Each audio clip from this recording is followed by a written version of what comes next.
حدیث موثق میں منقول ہے کہ ابن فضال نے حضرت امام رضا علیہ السلام سے حضرت رسالت مآب صلی اللہ علیہ وآلہ وسلم کے اس قول کے بارے میں دو ذبیح کا فرزند ہوں دریافت کیا۔ حضرت نے فرمایا کہ وہ دو ذبیح اسماعیل بن ابراہیم اور عبداللہ بن عبد المطلب علیہ السلام ہیں۔ حضرت اسماعیل وہ فرزند حلیم تھے جن کی بشارت خدا نے ابراہیم علیہ السلام کو دی، اور جب وہ اسماعیل کے ہمراہ حج میں مشغول تھے، اسماعیل علیہ السلام سے فرمایا کہ میں نے خواب میں دیکھا ہے کہ تم کو ذبح کر رہا ہوں، لہٰذا غور و فکر کرو کہ اس میں تمہاری کیا رائے ہے۔ انہوں نے عرض کی بابا جان، آپ وہ عمل میں لائیے جس پر مامور ہوئے ہیں، انشاءاللہ آپ مجھے صبر کرنے والوں میں سے پائیں گے۔ یہ نہیں کہا کہ جو خواب میں آپ نے دیکھا ہے اس پر عمل کیجیے۔ جب حضرت ابراہیم علیہ السلام نے ان کو ذبح کرنا چاہا، خدا نے ان کا فدیہ ایک سیاہ و سفید گوسفند سے کیا۔ خدا نے فرمایا ہو جا، بس ہو گیا، تاکہ اسماعیل علیہ السلام کا فدیہ ہو۔ Hello and have a nice day. I hope all of you would be fine. We are providing various services relevant to the photo and video editing, creation of YouTube videos and shorts with audio visual effects, designing of visiting cards and banners, etc. If you require any of these services, please contact at email or WhatsApp number which are mentioned in the description of this video. Thank you.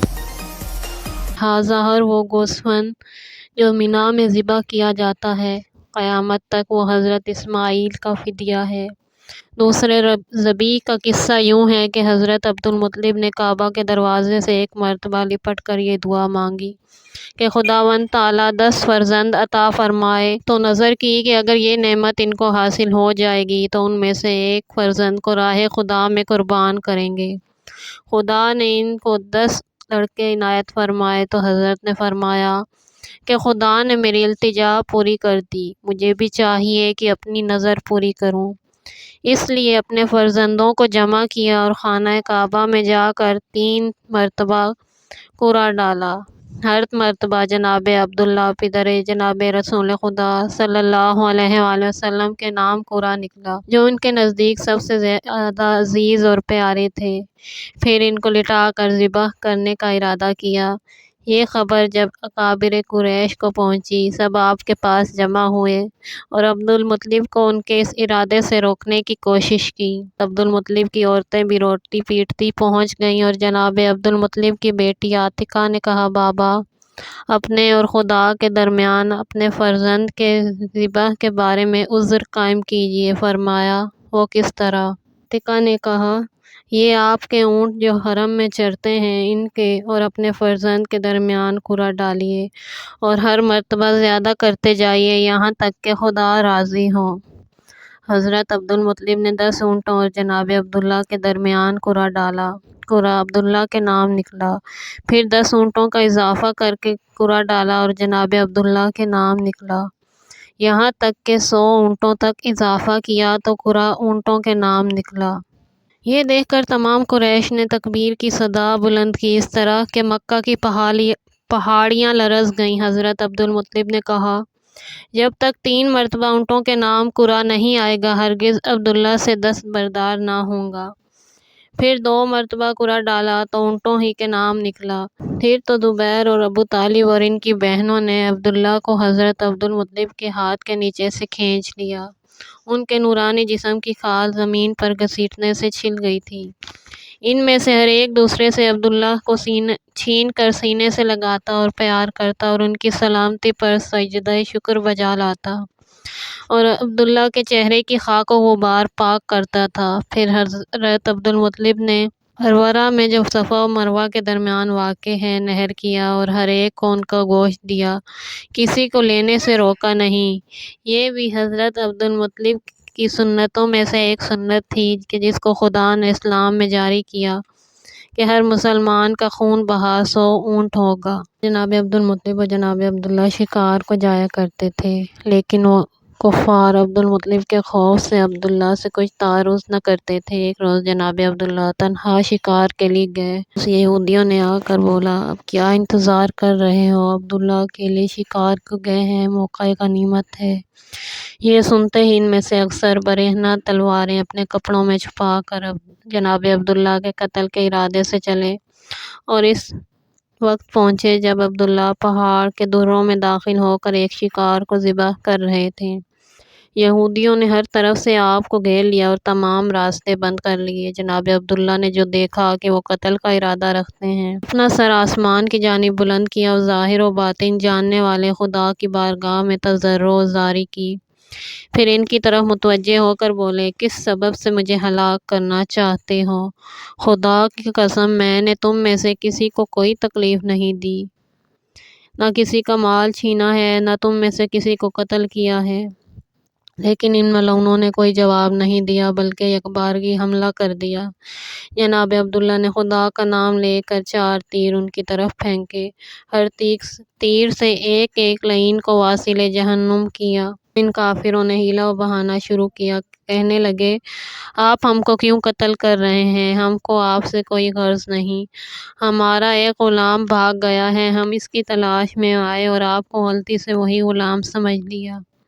جناب عبداللہ ان کے اس فریب آمیز عذر پر ہنسے اور اپنے گھوڑے پر سوار ہو کر کمان اٹھائی اور چاہا کہ ان کے درمیان سے نکل جائیں۔ ان لوگوں نے پھر حملہ کیا، بعض پتھر مارنے لگے اور بعض تلواروں سے وار کرنے لگے۔ جناب عبداللہ بھی شیر کی طرح ان پر جھپٹے اور بہتوں کو مار کر زمین پر گرا دیا۔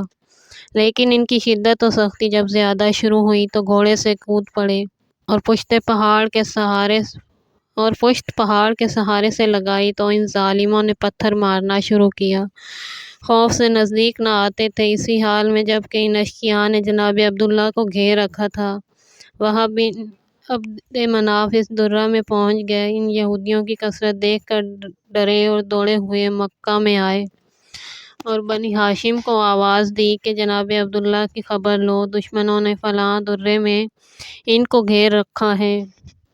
یہ سنتے ہی تمام بنی ہاشم ہاتھوں میں تلواریں لیے برہنہ گھوڑوں پر سوار ہو کر تیزی کے ساتھ اس درے میں پہنچے۔ جناب عبداللہ نے دیکھا کہ عبدالمطلب، ابو طالب، حمزہ اور عباس اور دوسرے بنی ہاشم درے میں داخل ہوئے تو جناب عبدالمطلب نے فرمایا، اے فرزند، یہ تھی اس خواب کی تعبیر جو تم نے دیکھا تھا۔ یہودیوں نے ان لوگوں کو دیکھ کر سمجھ لیا کہ اب ہماری جانیں نہیں بچ سکتیں اور بھاگنے لگے۔ بعض تنگ درے میں جا کر چھپے، جن پر بقدرت الہی پہاڑ سے پتھر گرا اور وہ واصل جہنم ہوئے۔ ان میں سے اکثر گرفتار ہوئے۔ ان لوگوں نے چاہا کہ ان سب کو قتل کر دیں تو وہ کہنے لگے، ہم کو اتنی مہلت دیجیے کہ اپنے حسابات اہل مکہ سے صاف کر لیں، پھر آپ کو اختیار ہے، جو چاہیں کریں۔ تو ان لوگوں کی مشقیں باندھ کر مکے کی جانب روانہ ہوئے۔ مکہ والے ان پر پتھر برساتے اور لعنت کرتے تھے۔ پھر جناب عبدالمطلب نے چند لوگوں کو برائے شکریہ وہب کے پاس بھیجا۔ وہب جب اپنی زوجہ برہ کے پاس پہنچے تو بیان کیا کہ آج جناب عبداللہ پسر عبدالمطلب سے چند ایسے امور میں نے دیکھے کہ عرب کے تمام بہادروں سے کبھی نہ دیکھے تھے۔ خدا نے ان کو حسن و جمال اور نور و ضیاء سے مخصوص فرمایا ہے، جس کے مانند دنیا میں نہ دیکھا نہ سنا۔ جب یہودیوں نے ان کو چاروں طرف سے گھیر لیا تو میں نے دیکھا فرشتے ان کی مدد کے لیے آسمان سے اتر رہے ہیں۔ پھر بولے، جناب عبدالمطلب کے پاس جا کر استدعا کرو، شاید ہماری لڑکی آمینہ کو ان کے عقد میں قبول کر لیں اور ہمیں اس شرف سے سرفراز فرمائیں۔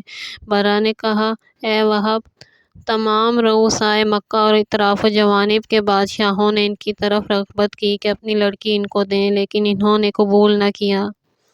ہماری لڑکی کی جانب کب رغبت کریں گے؟ وہب نے کہا، آج میں نے ان پر اپنا ایک حق قائم کیا ہے کہ عبداللہ کے معاملے سے ان کو آگاہ کیا، شاید اس سبب سے میری دختر کے لیے راضی ہو جائیں۔